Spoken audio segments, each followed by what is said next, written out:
So there goes the dirt bike with balloon tires this early in the morning. Notice the daytime of day. It's probably about 7:30 in the morning. What the fuck is this guy doing on High Street at 7:30 in the morning? What is he bringing people DoorDash breakfast sandwiches?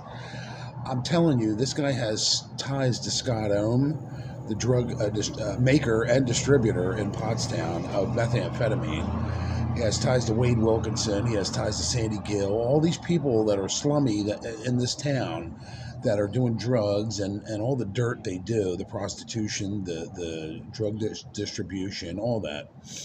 Now, there could be way more people involved, but this is one of them. Immediately when I started having my problems with Wade Wilkinson, this guy started circling me like a barracuda or a shark, and he hasn't let up. Everywhere I go, if I took a walk downtown right now, he'd be there. That's how on me he is. Somebody's giving him a call and telling him to circle me or whatever. He hasn't harassed me yet.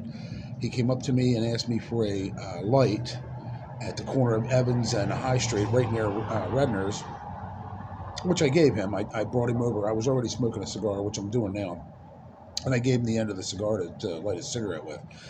He got off his bike, pushed it to the corner the rest of the way. He was actually right behind the crosswalks, and he pushed it to the corner the rest of the way. And he went, "Oh, there's too many cops around here."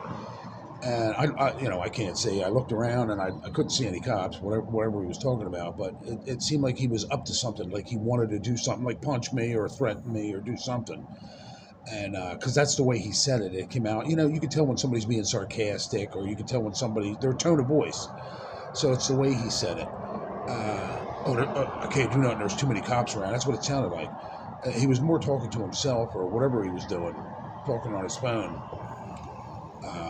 But he had a Bluetooth or he had his phone in his pocket. I don't know. But anyway, this clown fucking got back on his bike, and I started talking to him. I said, "Hey, nice bike." I said, "Don't the cops stop you, from riding up and down?" They can't catch me. I do 61 miles an hour. He was telling me how fast it goes. He did tell me the CCs of the little engine he had on there, blah, blah, blah. But it just seems like he's a drug mule. It just seems like he's too involved in the community, the underbelly of the community, to not be a part of what's going on in this town, the crime, the underbelly, the toilet waste that needs to be flushed, in other words. He's the same clown, I think, that was riding a bicycle with an engine on it last winter. He was all up and down, going to that motel up here behind the hospital on Industrial Highway. You could hear him. You could hear the bike. That's how loud it was. And now he's got a loud little mini bike with dirt, like I said, balloon tire dirt wheels. Like you could go off-road with it, you know what I mean? It's got knobby tires on it. Real wide.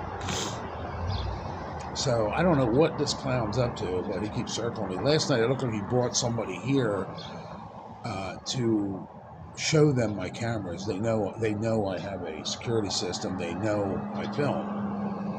And, I'm not trying to expose them. What I'm trying to do is keep them the freak away from me. The more he circles me and the more they bother me, the more I'm going to get them on film. And it's just like zoning department. The more they try to oust me out of my home, the more I'm going to film this shit. They're trying to get rid of the whistleblower. Oh, be quiet. In other words, they're warning Chatty Cathy. They're warning the Woo man to stay away from this area. This guy's filming you, man. Listen, I wouldn't have to film them if the township would do their fucking job and get rid of these people, or help them to the point where they're back on their feet and they're off the drugs. Whether they have to stick them in a fucking rehab 90 miles away or 150 miles away or out of state. Help them. Get them the help they need. You know what I mean? But it's always the whistleblower's fault for pointing out the muck, the dirt, the toilet fodder, Here's corruption going on. Oh, we got to get rid of you. You can't film that. You're making us look bad. Exactly. Because you're not doing your jobs. They need to start working sincerely with the Penn Foundation and getting Chatty Cathy some help, some Depakote, some Thorazine, whatever she needs to calm down. If it ain't meth. If it is meth, well, there's the problem. Get rid of the meth. Chatty Cathy won't be screaming at tree leaves going up and down the street marching for dimes.